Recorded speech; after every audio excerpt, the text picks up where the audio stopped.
Jangan lupa subscribe di YouTube channel Metro TV News dan juga nyalakan notifikasinya. Seberapa penting keberadaan komponen cadangan dalam situasi pada saat ini dan bagaimana potensinya menjadi PAM Swakarsa yang baru? Kita langsung membahasnya bersama dengan Jaleswari Pramoda Wardani, Deputi 5 Kantor Staf Presiden Bidang Politik, Hukum, Keamanan, dan HAM. Dan kami juga masih mencoba untuk menghubungi Muhammad Farhan selaku anggota Komisi 1 DPR RI dari fraksi Partai Nasdem. Saya akan menyapa Mbak Dani dulu. Mbak Dani, selamat pagi. Selamat pagi, Mas Kevin.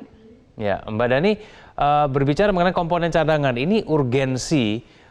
Kenapa kemudian komponen cadangan ini menjadi penting itu apa, Mbak? Iya, saya rasa ini PP nomor 3 2001 ini kan merupakan amanat Undang-Undang nomor 23 2019 tentang pengelolaan sumber daya nasional untuk pertahanan negara. Dan undang-undang ini juga mencabut beberapa undang-undang lainnya, misalnya tentang Undang-Undang nomor 2797 tentang mobilisasi dan demobilisasi, dan Undang-Undang nomor 5699 tentang rakyat terlatih, Undang-Undang 23 2000 juga merupakan kelanjutan aturan tentang komponen cadangan dan pendukung pertahanan negara dalam Undang-Undang tentang pertahanan negara. Dan saya rasa dari semua itu kita melihat bahwa konsep pertahanan negara Indonesia yang menganut sistem pertahanan semesta ini kan sistem yang melibatkan seluruh warga negara, wilayah, dan sumber daya nasional yang dipersiapkan secara dini oleh pemerintah. Dan kita tahu bahwa kalau kita mengacu kepada persoalan ancaman dan potensi ancaman yang ada sekarang ini kan sangat kompleks, sangat dinamis, sehingga pelibatan seluruh warga negara untuk keamanan negara ini, pertahanan semesta ini menjadi penting. Baik, Mbak Dani, tapi kalau kita cermati dari pasal 4 ayat 2 ya, ini definisi ancamannya itu yang mungkin menjadi alasan pembentukan komisi cadangan ini terdiri dari ancaman militer, ancaman non-militer, dan hibrida. Tidakkah ini terlalu luas, Mbak Dani, sehingga kemudian berpotensi untuk disalahgunakan? Iya, konsep kesiagaan dini ini kan tidak melulu menunggu ancaman yang tampak ya, Mas. Betul bahwa tadi ancaman militer, ancaman non-militer, dan ancaman hibrida ini juga terkait juga dengan pendadakan strategis juga. Sehingga selain undang-undang juga menjelaskan adanya ancaman aktual lainnya seperti terorisme, agresi, separatisme, bencana alam, serangan cyber, senjata biologi, narkoba, dan lain-lain, itu sebetulnya menunjukkan bahwa kompleksitas ancaman pada situasi hari ini itu sungguh sangat berbeda, dinamikanya, jenis ancamannya, ragam ancamannya, dan kemudian konsep kesiagaan dini ini menjadi menjadi penting gitu, karena ini untuk mencegah pendadakan strategis yang saya sebutkan. Baik, Mbak Dani, ini kalau melihat kan mendapatkan pelatihan, lalu mendapatkan uang saku, bahkan diberikan pangkat militer. Apa bedanya, Mbak, dengan anggota TNI biasa? Iya, betul. Komponen cadangan yang telah diangkat dan diambil sumpah akan diberi pangkat komponen cadangan sesuai dengan penggolongan pangkat TNI, namun tidak bersifat permanen. Pangkat tersebut misalnya hanya digunakan pada masa aktif komponen cadangan dan tidak menimbulkan hak yang sama dengan TNI, hanya hak komponen cadangan sebagaimana dinyatakan dalam undang-undang. Jenis, bentuk, warna, serta tata cara pemberian dan pemakaian. Baik, Mbak Dani, lalu kemudian yang nantinya bisa mengontrol ya ataupun mengawasi komponen cadangan ini berlangsung sesuai dengan harapan dan juga targetnya itu siapa, Mbak Dani? Ya, saya rasa salah satunya adalah Kementerian Pertahanan ya, sebagai leading sektornya untuk mengawasi proses dan proses yang berjalan dan mekanisme yang ada dalam komponen cadangan ini. Baik, salah satu contoh konkret mungkin Mbak Dani yang mungkin bisa penggunaan dari komponen cadangan ini untuk keperluan apa, Mbak Dani? Ya, Saya rasa tadi yang Bentar ya. sudah saya sebutkan tadi bahwa ini kan potensi ancaman di negara kita. Saya rasa spektrumnya itu kan demikian luas, Mas. Jadi kita tahu kita membutuhkan masyarakat warga negara Indonesia untuk kasarnya untuk bela negara ini. Jadi kita melibatkan seluruh komponen bangsa untuk hal semacam itu. Nah, tentu saja ini namanya juga komponen cadangan ya. Dia tentu saja tidak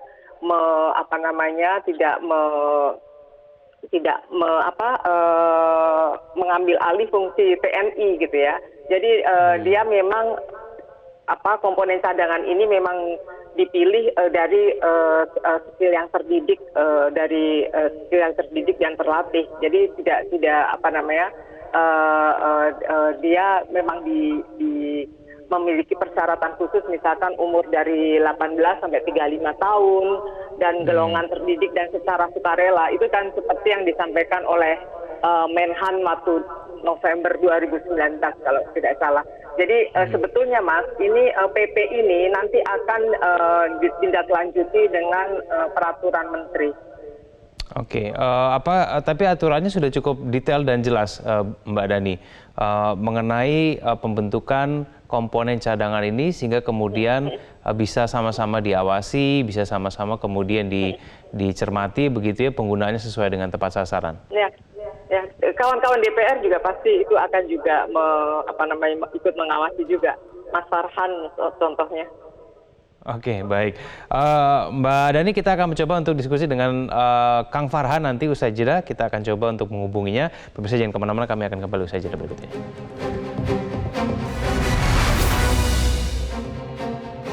Kembali bersama kami di Metro Pagi Prime Time dan di segmen ini kami telah terhubung dengan Muhammad Farhan, anggota Komisi 1 DPR RI dari fraksi Partai Nasdem. Kang Farhan, selamat pagi.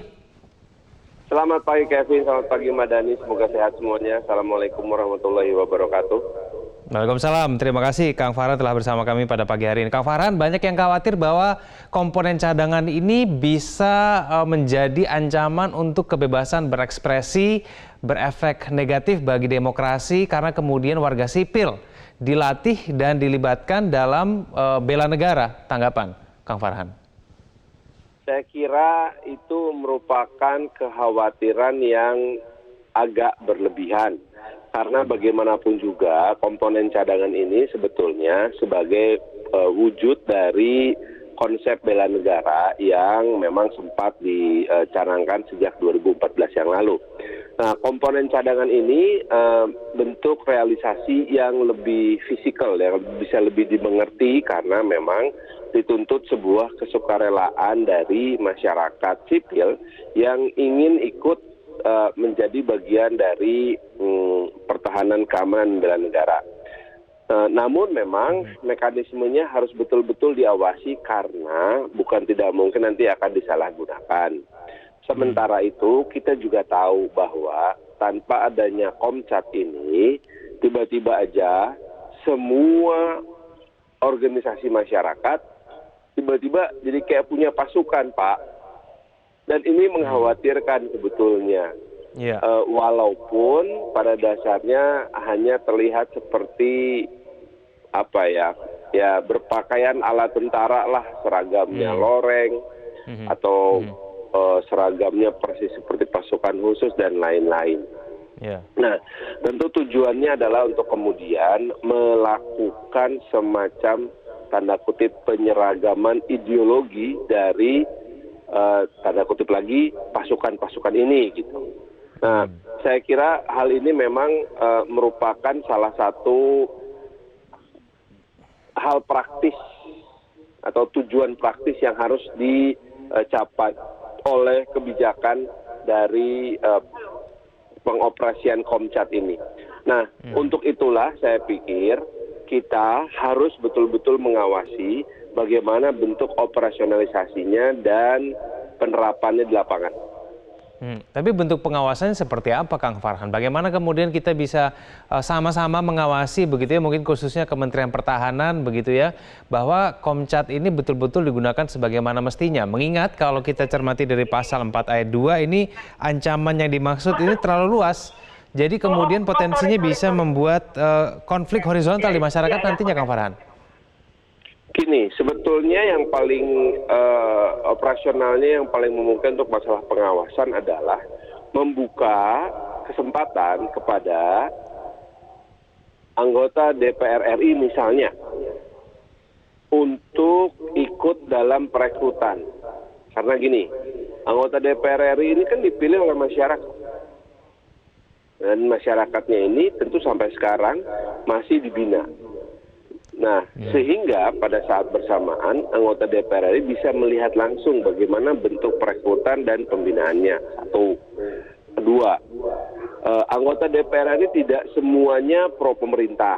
Ada juga yang mengambil sikap oposisi terhadap pemerintah. Maka itu memberi kesempatan kita sebagai satu bangsa untuk melihat pelaksanaannya secara lebih kritis. Ketiga, bisa dilakukan juga perekrutan melalui jalur RT dan RW. Karena bagaimanapun juga kita ketahui, paling tidak di level RW itu ada yang namanya forum RW di setiap kota. Nah, ini pun bisa kita lakukan dengan cara memanfaatkan optimalisasi potensi-potensi bangsa yang ada di setiap jaringan-jaringan rukun warga ini. Masih banyak lagi hal-hal lain yang bisa kita lakukan. Yang paling penting adalah gini, kita diberi kewenangan untuk melakukan pengawasan dan Kementerian Pertahanan terbuka terhadap berbagai macam kritik yang disampaikan. Bahkan kalau perlu media juga, ya tentunya sebagai salah satu pilar demokrasi melakukan pengawasan yang sangat terbuka. Oke. Ada kesempatan-kesempatan di mana media diperbolehkan meliput langsung bagaimana sebetulnya komponen cadangan ini dioperasionalkan. Baik, Kang Farhan tadi menyebutkan tadi ada unsur kesukarelaan ya ketika kemudian mau bergabung menjadi Komcat ini. Apakah kemudian kesukarelaan itu masih diberikan ketika sudah menjadi komponen cadangan? Hak-hak sipilnya ketika kemudian menjadi anggota Komcat ini masih ada tidak, Kang Farhan? Tentu masih ada, karena bagaimanapun juga mereka ini atau yang sudah tergabung di dalam komponen cadangan ini tidak kemudian terikat seperti anggota TNI. Ada hak-hak sipilnya yang masih bisa dipertahankan. Contohnya masih bisa ikut pemilu, baik sebagai peserta maupun sebagai pemilih gitu.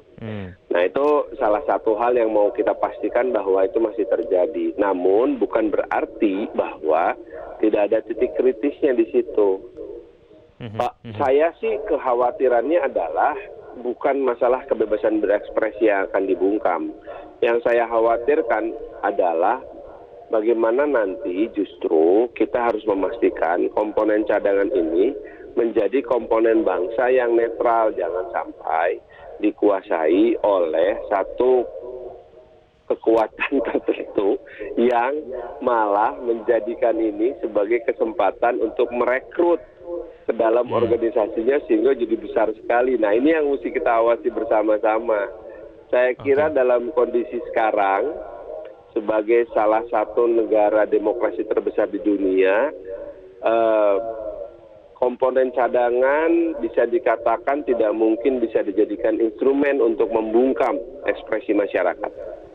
Oke, baik. Mbak Dhani dari Istana sendiri bagaimana mengawasi kemudian penggunaannya, Mbak?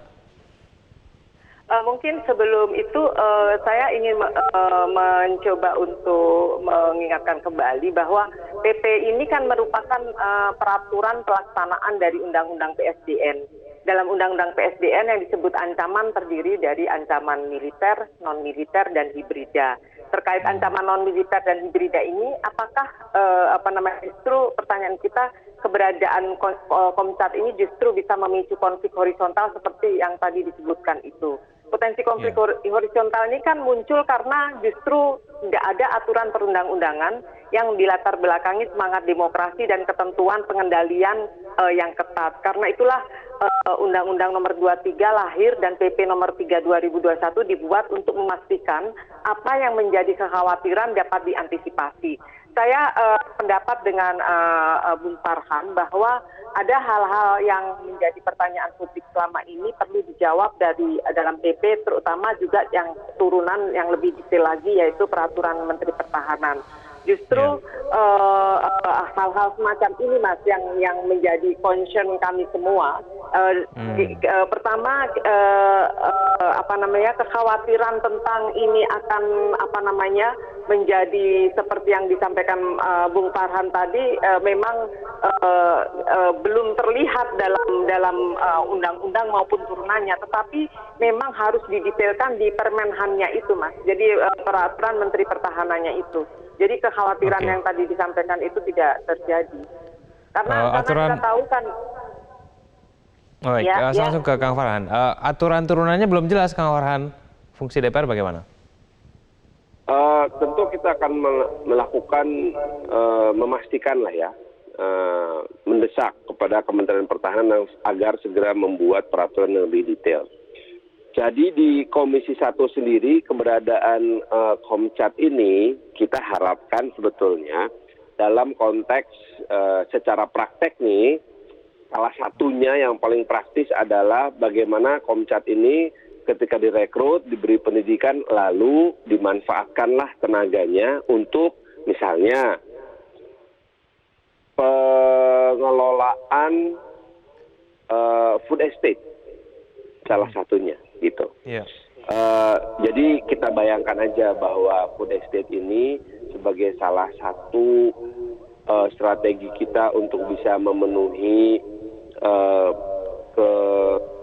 kemandirian pangan ya dalam rangka ketahanan pangan, tetapi dikelola oleh orang-orang yang mampu bertani tapi disiplinnya kayak tentara gitu. Itu kan impiannya salah satunya itu. Nah, itu bisa kita manfaatkan, tapi kita mesti betul-betul awasi jangan sampai justru dimanfaatkan untuk tujuan-tujuan rekrutmen tujuan politik, rekrutmen sebuah diam-diam gitu, memasukkan sebuah ideologi baru di dalamnya. Nah, hal-hal ini perlu kita pastikan, gitulah. Baik, saya terakhir ke Mbak Dhani. Mbak Dhani, mengenai anggaran bagaimana, Mbak? Ini akan membebankan anggaran tidak kalau nanti akhirnya diberikan uang saku begitu oleh negara? Pastilah ada anggaran yang akan dikeluarkan dari sana, Mas.